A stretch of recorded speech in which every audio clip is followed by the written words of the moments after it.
Hello friends, मैं हूं Afsana and welcome to my channel the air of learning. तो आज हम लोग पढ़ेंगे बायोलॉजिकल क्लासिफिकेशन। वीडियो शुरू करने से पहले वीडियो अच्छी लगेगी तो लाइक कीजिएगा, शेयर कीजिएगा और अगर चैनल पर नए हैं तो सब्सक्राइब कीजिएगा। साथ ही साथ बेल आइकन दबाना बिल्कुल मत भूलिएगा ताकि मेरी नई वीडियो की अपडेट आप वीडियो शुरू करते हैं। तो सबसे पहले हम लोग देखते हैं कि वीडियो में हम लोग क्या क्या पढ़ेंगे। टाइप्स ऑफ क्लासिफिकेशन सिस्टम पढ़ेंगे कि कितने टाइप्स के क्लासिफिकेशन सिस्टम होते हैं, क्योंकि बहुत सारे साइंटिस्ट आए और बहुत सारा क्लासिफिकेशन दे के गए, तो हम लोग सारे का पढ़ेंगे, ठीक है। उसके बाद पढ़ेंगे 5 किंगडम क्लासिफिकेशन और ए सेलुलर ऑर्गेनिज्म में वायरस, वायरॉइड्स एंड प्रियॉन्स, और उसके बाद लिचेंस पढ़ेंगे और उसके बाद माइकोराइजा पढ़ेंगे, ठीक है। तो वीडियो शुरू करते हैं। जो क्लासिफाई किया था एरिस्टोटल ने पहली बार, ठीक है, और इन्होंने साइंटिफिक बेसिस ऑफ क्लासिफिकेशन किया था। एरिस्टोटल ने प्लांट को 3 टाइप्स में क्लासिफाई किया on the basis of their morphological character, यानी उसका एक्सटर्नल अपीयरेंस क्या था उस बेसिस पे क्लासिफिकेशन कर दिया प्लांट का। और प्लांट को कितने टाइप्स में बांटा? हर्ब्स, श्रब्स और ट्रीज में, ठीक है। और एनिमल्स की बात करें तो एनिमल को इन्होंने 2 टाइप्स में डिवाइड किया, एक जिनमें रेड ब्लड था, जिनमें आरबीसी था, और जिनमें आरबीसी नहीं था। तो एनिमल को 2 टाइप्स में डिवाइड। उसके बाद आती है लीनियस की। तो लीनियस ने क्या किया? 2 किंगडम क्लासिफिकेशन किया, एक क्लास को प्लांटी कहा और दूसरे क्लास को एनिमल कहा। तो 2 किंगडम क्लासिफिकेशन इन्होंने कर दिया, सारे प्लांट्स को और सारे एनिमल्स को इंक्लूड किया। उसके बाद ये सिस्टम में क्या था, ये सिस्टम की जो ड्रॉबैक्स थी वो क्या थी ये देख लेते हैं। इस सिस्टम की जो ड्रॉबैक्स थी वो ये था कि इन्होंने यूकैरियोटिक्स और प्रोकैरियोट्स के बारे में कोई डिस्टिंक्शन नहीं किया, यूनिसेलुलर और मल्टीसेलुलर के बारे में कोई डिस्टिंक्शन नहीं किया, ठीक है। फोटोसिंथेटिक और नॉन फोटोसिंथेटिक के बारे में कोई डिस्टिंक्शन नहीं किया। तो इस वजह से 2 किंगडम क्लासिफिकेशन जो है वो फेल हो जाता है। आती है बात 5 किंगडम क्लासिफिकेशन की, और 5 किंगडम क्लासिफिकेशन को किसने प्रपोज किया? आर.एच. व्हिटेकर ने 1969 में। और इसमें कौन कौन से किंगडम थे? Monera, protista, fungi, Plantae and animalia, ठीक है। ये तो सबको याद रहता है। तो जो मेन क्राइटेरिया था क्लासिफिकेशन का, इनके द्वारा जो क्लासिफिकेशन का क्राइटेरिया था वो था structure, body organization, mode of nutrition, reproduction और फाइलोजेनेटिक रिलेशनशिप। तो सेल का स्ट्रक्चर कैसा है, ऑर्गेनिज्म में सेल का स्ट्रक्चर कैसा है, उस पर इन्होंने बात की। बॉडी ऑर्गेनाइजेशन पे बात की, बॉडी ऑर्गेनाइजेशन में सेलुलर लेवल था या फिर जो है टिश्यू लेवल था, ऑर्गन लेवल था, ऑर्गन सिस्टम लेवल था, इस बारे में बात की इन्होंने। फिर मोड ऑफ न्यूट्रिशन उनका कैसा है, ठीक है, अलग अलग ऑर्गेनिज्म का मोड ऑफ न्यूट्रिशन अलग अलग होता है। उसके बाद रिप्रोडक्शन किस तरह का है, एसेक्सुअल रिप्रोडक्शन है, सेक्सुअल रिप्रोडक्शन है, ठीक है। तो इस तरह की बात थी। फिर फाइलोजेनेटिक रिलेशनशिप, उसका जो एंसेस्टर था, एंसेस्ट्रल रिलेशनशिप को भी इन्होंने इंक्लूड किया था क्लासिफिकेशन में, ठीक है। तो एक वाइड वैरायटी हो गई कि इस कैरेक्टर्स पे हम बात करेंगे और इस बेसिस पे हम लोग किंगडम को क्लासिफाई करेंगे, ठीक है। तो इसी वजह से आर.एच. व्हिटेकर का जो 5 किंगडम क्लासिफिकेशन है वो आज तक वैलिड है, आज तक चला आ रहा है। तो 5 किंगडम क्लासिफिकेशन को जो बेसिस इन्होंने बनाया था उसको हम लोग एक एक करके देख लेते हैं। तो सबसे पहले कैरेक्टर्स की बात करेंगे। तो सबसे पहले बात करेंगे सेल टाइप की। तो सेल का स्ट्रक्चर कैसा था, सेल का टाइप कैसा था। तो सेल टाइप की बात करेंगे तो मोनेरा जो है, जिसको हम लोग यूनिसेलुलर कहते हैं, प्रोकैरियोटिक कहते हैं, तो सेल का टाइप था प्रोकैरियोटिक। और प्रोकैरियोटिक किसको कहते हैं, उसकी कैरेक्टरिस्टिक क्या है, ये तो मैंने पढ़ा दिया है सेल में ही, लेकिन फिर भी यहाँ पे एक बात बता देते हैं कि जो प्रोकैरियोटिक होते हैं यूनिसेलुलर होते हैं। प्रोकैरियोट्स में जो न्यूक्लियस होता है उनमें न्यूक्लियर इन्वेलप नहीं होता, ठीक है, नेकेड होता है न्यूक्लियस। उसके बाद जो है उसमें और बहुत सारे अलग कैरेक्टरिस्टिक होते हैं, और मेम्ब्रेन बाउंड जो सेल ऑर्गेनल होते हैं वो प्रेजेंट नहीं होते। नॉन मेम्ब्रेन बाउंड में राइबोसोम प्रेजेंट होता है और वो भी 70 years का होता है। तो ये सारे प्रोकैरियोट्स के कैरेक्टरिस्टिक हैं, जिसका एक अलग वीडियो है, ठीक है, वो जाके देख लीजिएगा, या फिर मैं आपको आई बटन पे इसका लिंक दे दूंगी, ठीक है। उसके बाद आती है प्रोटिस्टा की। तो प्रोटिस्टा से लेकर के एनिमेलिया तक ये सारे यूकैरियोटिक होते हैं, ठीक है। सिर्फ मोनेरा एक ऐसा है जो कि प्रोकैरियोटिक होता है। यूकैरियोटिक का क्या मतलब होता है? यूकैरियोटिक का मतलब होता है ट्रू कैरियन या ट्रू न्यूक्लियस, जिसका जो न्यूक्लियस होगा वो डबल मेम्ब्रेनस होगा, डबल मेम्ब्रेन बाउंड होगा, न्यूक्लियर इन्वेलप प्रेजेंट होगा, ठीक है, ट्रू न्यूक्लियस प्रेजेंट होगा। उसके बाद बात करते हैं सेल वॉल की। तो सेल वॉल हमें पता है कि जो मोनेरा होता है वो नॉन सेलुलोजिक सेल वॉल होते हैं, उसमें पॉलीसैकेराइड्स और अमाइनो एसिड के बने होते हैं, ठीक है। अगर हम लोग प्रोटिस्टा की बात करें तो प्रोटिस्टा में कुछ में सेल वॉल प्रेजेंट होते हैं और कुछ में नहीं होते हैं। अगर फंजाई की बात करें तो सेल वॉल जो बना होता है फंजाई का वो काइटिन का बना होता है, और प्लांट में सेल वॉल जो होता है वो सेलुलोज का बना होता है। एनिमल में सेल वॉल नहीं होता। प्लांट और एनिमल में यही फर्क होता है कि प्लांट में सेल वॉल प्रेजेंट होता है जो कि सेलुलोजिक होता है, और एनिमल में सेल वॉल एब्सेंट होता है। फंजाई और प्लांटी में क्या फर्क है? फंजाई और प्लांटी में ये फर्क है, पहला फर्क यही है, सेल वॉल का फर्क है। ठीक है, फंजाई को पहले प्लांटी में ही रख दिया गया था, लेकिन फंजाई को बाद में अलग किया गया इस बेसिस पे कि जो फंजाई का सेल वॉल होता है वो काइटिन का बना होता है और प्लांट का सेल वॉल सेलुलोज का बना होता है। इसके अलावा और भी बेसिस थी, वो हम आगे चल के पढ़ेंगे। नेक्स्ट जो 5 किंगडम क्लासिफिकेशन का कैरेक्टरिस्टिक है वो न्यूक्लियर मेम्ब्रेन पे उसको क्लासिफाई किया और बॉडी ऑर्गेनाइजेशन पे। तो न्यूक्लियर मेम्ब्रेन को देख लेते हैं। मोनेरा का मैंने बताया कि न्यूक्लियर मेम्ब्रेन एब्सेंट होता है, न्यूक्लियस जो होता है वो मेम्ब्रेन बाउंड नहीं होता। बाकी इन सब में प्रोटिस्टा से लेकर के एनिमेलिया में सब में प्रेजेंट होता है। ठीक है, P to A सारे में न्यूक्लियर मेम्ब्रेन प्रेजेंट होगा और मोनेरा में क्या होगा? एब्सेंट होगा। ठीक है, ये सारी बेसिक चीज़ें हैं, कोई प्रॉब्लम नहीं होगी। बॉडी ऑर्गेनाइजेशन की बात करें तो मैंने बताया कि बहुत तरह का बॉडी ऑर्गेनाइजेशन होता है। तो मोनेरा का जो बॉडी ऑर्गेनाइजेशन होता है सेलुलर होता है, यूनिसेलुलर होता है। ये पता ही है आपको कि मोनेरा जो होता है वो यूनिसेलुलर होता है और प्रोटिस्टा जो होता है वो भी यूनिसेलुलर होता है। जो फंजाई होता है वो मल्टी सेलुलर होता है और उसमें लूज टिश्यूज होते हैं। और प्लांट शू और ऑर्गन लेवल ऑफ ऑर्गेनाइजेशन होता है। एनिमेलिया में सेलुलर लेवल जो बिल्कुल प्रिमिटिव होगा वो सेलुलर लेवल का होगा, उसके बाद टिश्यू लेवल, उसके बाद ऑर्गन लेवल और organ system level of organization होता है। सही है। नेक्स्ट जो क्लासिफिकेशन का बेसिस है वो मोड ऑफ न्यूट्रिशन है। मैंने बताया कि बहुत सारी चीज़ों को लेकर इस 5 किंगडम क्लासिफिकेशन को क्लासिफाई किया गया है। ठीक है, तो अब लास्ट जो आता है वो आता है मोड ऑफ न्यूट्रिशन। मोनेरा में अगर बात करें तो मोनेरा जो होते हैं वो ऑटोट्रॉफिक्स की बात करें तो ऑटोट्रॉफिक में कीमो ऑटोट्रॉफिक और फोटोसिंथेटिक भी होता है। कीमो ऑटोट्रॉफिक मतलब जो कि केमिकल का यूज करेगा अपना खाना को बनाने में, और फोटोसिंथेटिक का मतलब जो कि क्लोरोफिल का इस्तेमाल करेगा, ठीक है, और सनलाइट का इस्तेमाल करेगा और इन सब चीज़ों के इस्तेमाल करके क्या बनाएगा? अपना खाना बनाएगा। साथ ही साथ सैप्रोफिटिक भी होते हैं और पैरासिटिक भी होते हैं। सही है। अगर हम लोग प्रोटिस्टा की बात करें तो प्रोटिस्टा ऑटोट्रॉफिक होते हैं, ऑटोट्रॉफिक में फोटोसिंथेटिक होंगे और हेट्रोट्रॉफिक भी होते हैं। सही है। तो हेट्रोट्रॉफिक में अमीबा बहुत अच्छा एग्जाम्पल है प्रोटिस्टा का है। उसके बाद अगर यूग्लिना की बात करें तो यूग्लिना क्या है? यूग्लिना ऑटोट्रॉफिक है, फोटोसिंथेटिक। उसके बाद फंजाई का जो मोड ऑफ न्यूट्रिशन होता है वो हेट्रोट्रॉफिक होता है और हेट्रोट्रॉफिक में कौन सा? सैप्रोफाइटिक और या पैरासिटिक, या फिर सैप्रोफाइट्स होंगे या फिर पैरासाइट होंगे। सैप्रोफाइट्स का मतलब जो कि डेड और डिकेइंग ऑर्गेनिज्म पे फीड करेंगे और पैरासिटिक का मतलब जो लिविंग ऑर्गेनिज्म को अपना होस्ट बनाएंगे। सही है। तो फंजाई का हेट्रोट्रॉफिक मोड ऑफ न्यूट्रिशन होता है। अगर हम लोग प्लांट की बात करें तो ये टोटली ऑटोट्रॉफिक्स होते हैं। कुछ एक्सेप्शंस जो हैं वो इंसेक्टिवोर्स प्लांट है, नाइट्रोजन को ऑब्टेन करने के लिए इंसेक्ट पे डिपेंड करते हैं। एनिमेलिया की बात करें तो एनिमेलिया हेट्रोट्रॉफिक होते हैं और हेट्रोट्रॉफिक में होलोजोइक होते हैं। ठीक है, कुछ जो होते हैं वो सैप्रोफिटिक भी होते हैं। अब 5 किंगडम क्लासिफिकेशन के अलावा एक और सिस्टम है जिसको हम लोग 3 डोमेन सिस्टम कहते हैं। 3 डोमेन सिस्टम के हिसाब से किंगडम मोनेरा को 2 डोमेन में बांटा गया और 2 डोमेन में बांटने के बाद जितने भी बाकी यूकैरियोटिक ऑर्गेनिज्म थे, क्योंकि मोनेरा तो क्या होता है? मोनेरा होता है प्रोकैरियोटिक, तो प्रोकैरियोटिक को 2 डोमेन में बांटा गया और बाकी जो यूकैरियोटिक ऑर्गेनिज्म थे उनको 3rd डोमेन में रखा गया। तो इस तरह से जो 5 किंगडम क्लासिफिकेशन वो क्या बन गया? 6 किंगडम क्लासिफिकेशन। लेकिन हम लोगों को इस लेवल पे 6 किंगडम क्लासिफिकेशन नहीं पढ़ना है, ये हायर क्लासेस में आता है। ठीक है। अब जो 5 किंगडम क्लासिफिकेशन का जो परेशानियां आई वहाँ पे, क्योंकि और भी बहुत सारी चीज़ें थी जो जिसकी गुत्थी नहीं सुलझ रही थी, क्योंकि इतना बड़ा जो है वो फाउना है, इतना बड़ा फ्लोरा और फाउना दोनों को मिक्स करके जो है वो पूरे एनवायरनमेंट की चीज़ों को लेकर के, जितने भी लिविंग ऑर्गेनिज्म उन सब चीज़ों को लेकर के उनको क्लासिफाई करना इतना आसान नहीं है। तो इसी वजह से अर्लियर क्लासिफिकेशन सिस्टम में हम लोग देख लेते हैं कि क्या क्या चीज़ें आई हैं। जैसे कि प्लांट में इस तरह से ग्रुप किया गया कि जिनमें सेल वॉल होता है। अब मुझे ये बताइए कि बैक्टीरिया में सेल वॉल नहीं होता? बैक्टीरिया में भी सेल वॉल होते हैं, बशर्ते कि सेल वॉल जो होते हैं वो पॉलीसेक्राइड्स के होते हैं। ठीक है।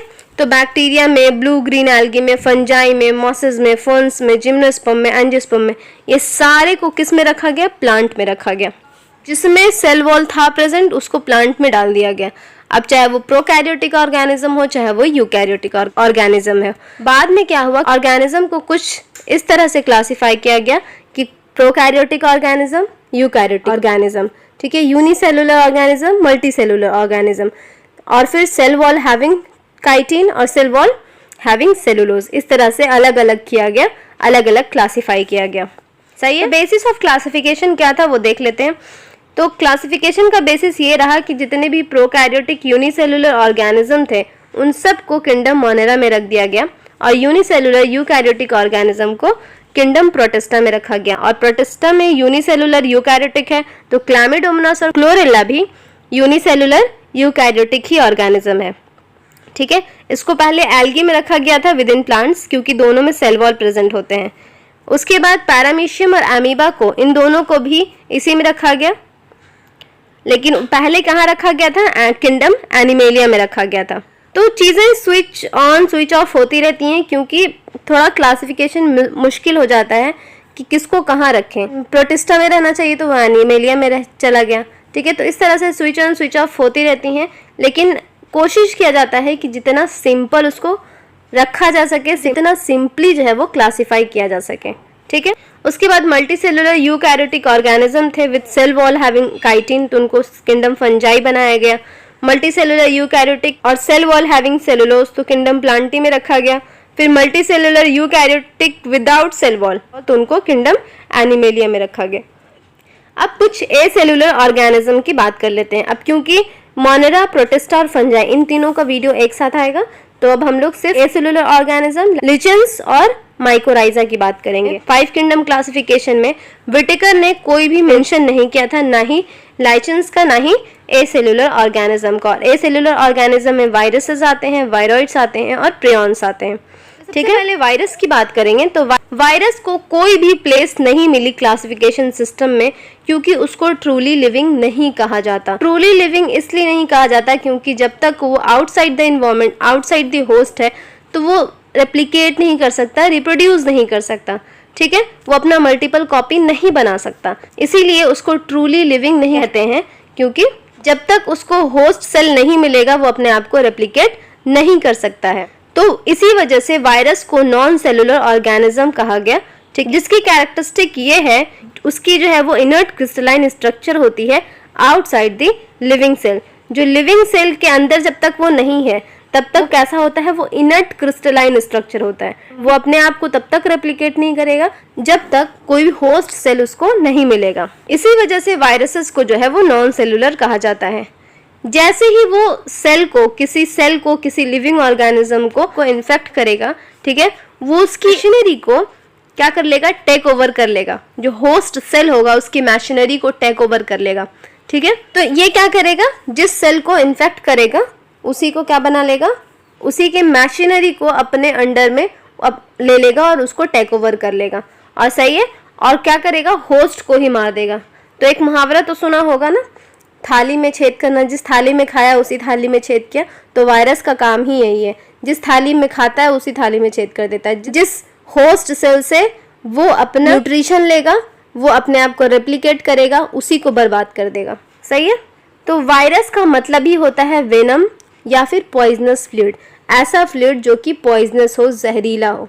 ठीक है, इसके कुछ और जो फैक्चुअल पॉइंट है वो देख लेते हैं। जो दिमित्री इवानोस्की है, 1892 में फर्स्ट टाइम इन्होंने रिकॉग्नाइज किया मोज़ैक डिजीज ऑफ टोबैको को। ठीक है, इसमें एक माइक्रोब्स को उन्होंने देखा जो कि एक कैजुअल ऑर्गेनिज्म था जो कि टोबैको में क्या कर रहा था? मोज़ैक डिजीज कर रहा था।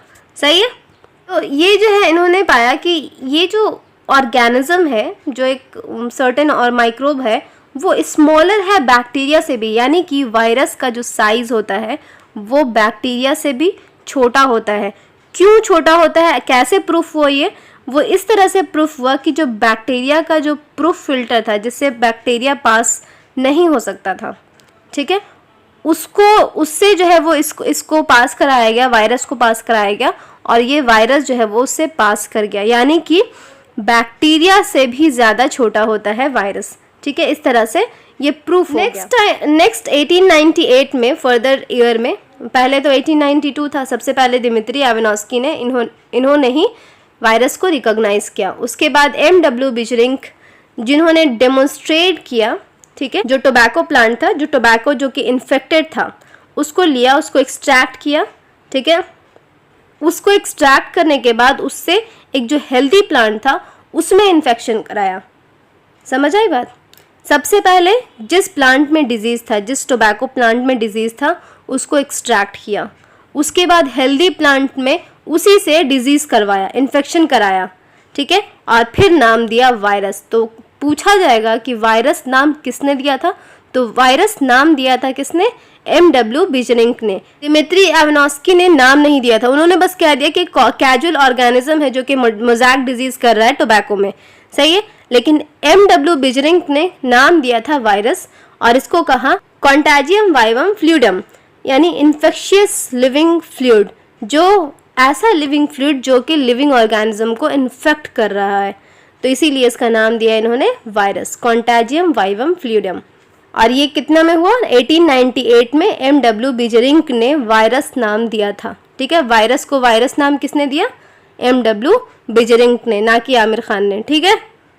उसके बाद फर्दर ईयर 1935 में, मतलब 33 साल के बाद, W.M. स्टेनले ने शो किया कि जो वायरस होता है उसको क्रिस्टलाइज कर सकते हैं, और उन्होंने क्रिस्टल बनाया, ठीक है, उसको क्रिस्टलाइज किया। तो पूछा जाएगा कि वायरस को क्रिस्टलाइज किसने किया था, W.M. स्टेनले ने वायरस को क्रिस्टलाइज किया 1935 में। वायरस का नाम पढ़ने के 37 साल के बाद, वायरस के नाम पढ़ने के बाद 37 साल के बाद W.M. स्टेनले ने वायरस को क्रिस्टलाइज किया और बताया कि क्रिस्टल जो होते हैं वो प्रोटीन्स के बने होते हैं, मतलब उसमें जो लार्ज पार्ट होता है क्रिस्टल में वो प्रोटीन का होता है। और इन्होंने ये भी बताया कि आउटसाइड स्पेसिफिक होस्ट इनर्ट होते हैं, मतलब इनर्ट होने का मतलब वो रेप्लिकेट नहीं कर सकते, कुछ उनमें कोई शक्ति नहीं होती है, ठीक है। जैसे ही वो होस्ट के अंदर जाएंगे वो अपना कारनामा शुरू कर देते हैं। और वायरस जो होते हैं वो ऑब्लिगेट पैरासाइट होते हैं। पैरासाइट का मतलब क्या होता है, पैरासाइट का मतलब ये होता है कि एक को नुकसान होगा एक को फायदा होगा, ठीक है। यानी कि कोई भी ऑर्गेनिज्म होस्ट सेल में जाएगा, होस्ट सेल को बर्बाद कर देगा और फिर वो अपना फायदा लेगा उससे, ठीक है, ये होता है पैरासाइट। अब ऑब्लिगेट होने का मतलब ये हुआ कि उस कोई भी ऑर्गेनिज्म उसको अपनी लाइफ साइकिल को कंप्लीट करने के लिए, ठीक है, वो पूरी तरह से डिपेंड होता है किस पे, होस्ट पे, और उसको पूरी तरह से बर्बाद कर देता है, ठीक है। तो वायरस का काम ये है, ठीक है, जैसे कि कोरोना वायरस ने पूरी दुनिया को बर्बाद कर दिया, उसी तरह, ठीक है। ये कोरोना वायरस से तो सबको समझ में आ ही गया होगा कि वायरस कितना खतरनाक होता है, सही है। तो वायरस जो होता है वो ऑब्लिगेट पैरासाइट होता है, जब तक वो पूरी तरह से बर्बाद नहीं करता उसको सुकून नहीं आता, फिर एक को बर्बाद करेगा फिर दूसरे को बर्बाद करेगा, ठीक है। तो वो अपना इसी तरह से अपना कंटिन्यूएशन करता चला जाता है, लेकिन उसकी सलाहियत नहीं है होस्ट सेल से बाहर रह के वो अपना काम कर सके। वो होस्ट सेल के अंदर जा करके वो जितना काम करना होता है वो होस्ट सेल के अंदर ही कर सकता है, बाहर नहीं कर सकता, बाहर तो वो इनर्ट है, समझ आई बात। कुछ पॉइंट्स और ये हैं कि इन एडिशन टू प्रोटीन जो वायरस होते हैं उनमें जेनेटिक मटेरियल भी होता है। प्रोटीन तो होता ही है, लार्जली प्रोटीन का ही बना होता है। उसके अलावा और क्या चीज़ें मौजूद होती हैं वायरस में, उनका जो जेनेटिक मटेरियल होता है या फिर वो डीएनए होगा या फिर आरएनए होगा, ठीक है। Single standard RNA, double standard RNA, ठीक है, single standard DNA, double standard DNA भी हो सकता है, समझ आई बात। कोई भी ऐसा वायरस नहीं है जो बिना आरएनए या फिर बिना डीएनए के हो, ठीक है। तो दुनिया में जितना वायरस है उनमें या फिर आरएनए मौजूद होगा या फिर डीएनए मौजूद होगा, ठीक है। तो वायरस जो होता है, अगर हम लोग एज अ होल वायरस की बात करें तो वायरस जो होता है न्यूक्लियोप्रोटीन होता है, जेनेटिक मटेरियल उसका न्यूक्लिक एसिड होता है और साथ साथ प्रोटीन भी होता है, ठीक है। और जो जेनेटिक मटेरियल होता है ना वही इन्फेक्शियस होता है वायरस का, सही है। अगर इन जनरल बात करें तो जो प्लांट को जो वायरस इन्फेक्ट करेगा वो होगा सिंगल स्टैंडर्ड आरएनए, ठीक है, याद रखिएगा, plant single standard RNA. Plant को कौन इन्फेक्ट करेगा, सिंगल स्टैंडर्ड आरएनए प्लांट को इन्फेक्ट करता है। और अगर हम लोग एनिमल्स की बात करेंगे, एनिमल में सिंगल स्टैंडर्ड आरएनए मतलब जितना तरह का हो सकता है, ठीक है, यानी single standard RNA, double standard RNA, RNA दोनों तरह का, और डबल स्टैंडर्ड डीएनए, ये 3 तरह के एनिमल्स में होते हैं, ठीक है। एनिमल्स एडवांस होते हैं तो उनमें ज़्यादा होगा, ठीक है। प्लांट्स थोड़ा सा प्रिमिटिव होते हैं एनिमल्स से, तो उनमें थोड़ा कम है। अब हम लोग वायरस के स्ट्रक्चर की बात कर लेते हैं। तो ये जो प्रोटीन कोट है, अगर आप ये देखिएगा, ये जो ऊपर का पार्ट दिखाई दे रहा है ये सारा प्रोटीन है, और ये जो है वो ये है आपका आरएनए, मतलब वायरस का आरएनए, आपका नहीं है, वायरस का आरएनए है। और जो प्रोटीन कोट होता है उसको हम लोग कैप्सिड कहते हैं, ये पूरे को हम लोग कैप्सिड बोलेंगे। अगर एक सिंगल पीस की बात करेंगे, सिंगल पीस का मतलब ये सिंगल जो आपको दिखाई दे रहा है एक यूनिट को, है ना, एक स्मॉल सब यूनिट को, पूरे कैप्सिड के एक स्मॉल सब यूनिट को, इसको हम लोग क्या बोलते हैं, कैप्सोमेयर बोलते हैं। कैप्सोमेयर से बनता है कैप्सिड पूरा, ठीक है, जो कि न्यूक्लिक एसिड को, आरएनए या डीएनए को प्रोटेक्ट करता है, ठीक है। ये जो कैप्सोमेयर होते हैं वो हेलिकली अरेंज्ड होते हैं। ये जो कैप्सोमेयर दिख रहा है ये ऐसे हेलिकली अरेंज होते हैं, ये इस तरीके से हेलिकली अरेंज होते हैं, ठीक है। तो तीन बातें हैं। अगर वायरस का अगर स्ट्रक्चर की बात करेंगे तो वायरस लार्जली किससे बना होता है, प्रोटीन से बना होता है, और इसमें जो जेनेटिक मटेरियल होता है वो क्या होता है, न्यूक्लिक एसिड होता है, आरएनए या डीएनए होगा, double standard, single standard RNA या फिर डबल स्टैंडर्ड डीएनए। प्लांट की बात करेंगे तो सिंगल स्टैंडर्ड आरएनए इन्फेक्ट करेगा प्लांट को, और एनिमल की बात करेंगे तो डबल स्टैंडर्ड डीएनए या फिर सिंगल स्टैंडर्ड आरएनए या फिर डबल स्टैंडर्ड आरएनए। ये तीनों जो है वो एनिमल को क्या करेगा, इन्फेक्ट करेगा। अगर हम लोग वायरस के स्ट्रक्चर की बात करेंगे तो प्रोटीन कोट होता है, जिसको हम लोग क्या कहते हैं, कैप्सिड बोलते हैं। और कैप्सिड जिस यूनिट से बना होता है उसको हम लोग क्या बोलते हैं, सब यूनिट्स को हम लोग क्या बोलते हैं, कैप्सोमेयर बोलते हैं, ठीक है, जो कि प्रोटेक्ट करता है किसको, न्यूक्लिक एसिड को। और कैप्सोमेयर किस तरह से अरेंज होगा हेलिकली या फिर पॉलीहेड्रल ज्योमेट्रिक फॉर्म में, ठीक है। अगर हम लोग बैक्टीरियल वायरस की बात करें या फिर उसी को तो हम लोग बैक्टीरियोफेज बोलते हैं। जो वायरस किसको इन्फेक्ट करेगा, बैक्टीरिया को इन्फेक्ट करेगा, उसको हम लोग बैक्टीरियोफेज बोलते हैं। बैक्टीरियोफेज बैक्टीरिया को इन्फेक्ट करता है और ये यूजुअली डबल स्टैंडर्ड डीएनए होता है, ठीक है। तो अगर बैक्टीरियोफेज की बात करें तो देखिए ये ऊपर वाला जो है पार्ट, ये वाला हेड वाला पार्ट है, ये वाला पार्ट कॉलर का है और ये टेल है, ठीक है, फाइब्रस टेल होता है, फाइबर का बना होता है, सही है। तो इसी को कहते हैं बैक्टीरियोफेज। ये वाला जो ये टेल है इसका, इसी से ये बैक्टीरिया पे अपना होल्ड बनाता है, ठीक है। बैक्टीरियल सरफेस है ना, ये बैक्टीरिया का सरफेस है, इसी पे होल्ड करता है, फिर इसको छेद करेगा, ठीक है, परफोरेशन करता है और फिर ये अपना जेनेटिक मटेरियल यहाँ डालता है। इस वाले पार्ट में क्या होता है, जेनेटिक मटेरियल होता है। तो इससे क्या कर बनाता है, होल्ड बनाता है, फिर ये यहाँ पे परफोरेशन करेगा और परफोरेशन करके अपना जेनेटिक मटेरियल बैक्टीरिया में डाल देगा। तो इस तरह से काम होता है इसका, ठीक है। नेक्स्ट आता है वायरस, जो कि ह्यूमन को इन्फेक्ट करता है। ह्यूमन में है मम्स, ठीक है, पैरोटिड ग्लैंड में होता है, स्मॉल पॉक्स पता ही है, हर्पिस ये है, और ये इन्फ्लुएंजा है, ठीक है। साथ साथ डेंगू भी वायरस से ही होता है, ठीक है। वेक्टर कौन होता है, मॉस्कीटो। एड्स भी वायरल डिजीज़ है, HIV, ठीक है, ह्यूमन इम्यूनोडिफिशियंसी वायरस। और फिर कैंसर भी वायरस से होता है, सही है। उसके बाद कुछ प्लांट डिजीज़ की बात करेंगे तो प्लांट डिजीज़ में मोज़ैक फॉर्मेशन, इस तरह से मोज़ैक फॉर्मेशन हो जाता है। लीफ रोलिंग, ठीक है, येलोइंग ऑफ लीफ, फिर लीफ कर्लिंग इस तरह से होता है। वेन क्लियरिंग इस तरह का होता है, या फिर स्टंटेड ग्रोथ, ठीक है, ग्रोथ स्टंटेड हो जाता है, ग्रोथ रुक जाती है, तो वो भी वायरस की वजह से भी हो सकता है। मैंने कहा हो सकता है क्योंकि मिनरल न्यूट्रिशन की कमी की वजह से भी बहुत सारी चीज़ें हो जाती हैं, ठीक है। तो ये वायरस से भी हो सकता है। नेक्स्ट आता है वायरॉइड्स। वायरॉइड्स 1971 में टीओ डायनियर ने डिस्कवर किया एक न्यू इन्फेक्शन एजेंट जो कि स्मॉलर था वायरस से। अब मैंने बताया कि दिमित्री एवनॉस्की ने 1892 में यानी 1892 में इसको आइडेंटिफाई किया था, रिकॉग्नाइज किया था वायरस को। 1898 में MW बिजरिंग ने इसको नाम दे दिया वायरस, और 1935 में क्रिस्टलाइज हुआ। उसके बहुत साल बाद, ठीक है, दुगना ही, ऑलमोस्ट दुगना है, तो 1971 में वायरॉइड्स जो है वो डिस्कवर हुआ। और टीओ डायनियर ने ये पता किया ये जो नया ऑर्गेनिज्म है वो इन्फेक्शियस एजेंट है, वो एक्चुअली वायरस से भी छोटा है। तो वहाँ पे तो पता चला था कि बैक्टीरिया से भी छोटा है। जब दिमित्री एवनॉस्की ने देखा तो देखा कि वो बैक्टीरिया से भी छोटा है, लेकिन यहाँ पे टीओ डायनियर ने देखा कि वायरस से भी छोटा है। हाँ, इसमें क्या है, फ्री आरएनए है, सिर्फ आरएनए है, फ्री आरएनए, ठीक है, और इसमें प्रोटीन कोट नहीं है। इस तरह से ये वायरस से अलग हो गया, है ना, क्योंकि वायरस में क्या होता है, प्रोटीन कोट होता है, लेकिन वायरॉइड्स में क्या होता है, प्रोटीन कोट नहीं होता, सिर्फ जेनेटिक मटीरियल होता है। और आरएनए जो होता है वायरॉइड्स का, वो लो मॉलिक्यूलर वेट का होता है, ठीक है, वायरस से भी लो मॉलिक्यूलर वेट का होता है। और वायरॉइड जो डिजीज करता है वो है पोटैटो स्पिंडल ट्यूबर डिजीज, वो इस तरह का, देखिए इस तरह का होता है। नेक्स्ट आता है prions. P for prions, P for protein, तो ये प्रोटीन का बना होता है। तो प्रियॉन्स के बारे में बात, तो मॉडर्न मेडिसिन में कुछ इन्फेक्शियस न्यूरोलॉजिकल डिजीज हुआ, नर्वस टिश्यू में डिजीज कर रहा था, और वो एक ट्रांसमिट हुआ एक एजेंट से जो कि प्रोटीन था, ठीक है, वो एबनॉर्मली फोल्डेड प्रोटीन था, ठीक है। ये जो है वायरस के साइज के बराबर का था, ना छोटा ना बड़ा। वायरॉइड्स जो था वो वायरस से छोटा था, लेकिन प्रियॉन्स वायरस के बराबर था। इसको साइंटिस्ट ने नाम दे दिया प्रियॉन्स, ठीक है, क्योंकि ये प्रोटीन का बना होता है, तो पी से याद भी रहेगा, ठीक है। तो पी से प्रोटीन और पी से प्रियॉन्स। तो प्रियॉन्स किससे बना हुआ था? प्रोटीन से बना हुआ था। और प्रोटीन क्या था? एबनॉर्मली फोल्डेड प्रोटीन था।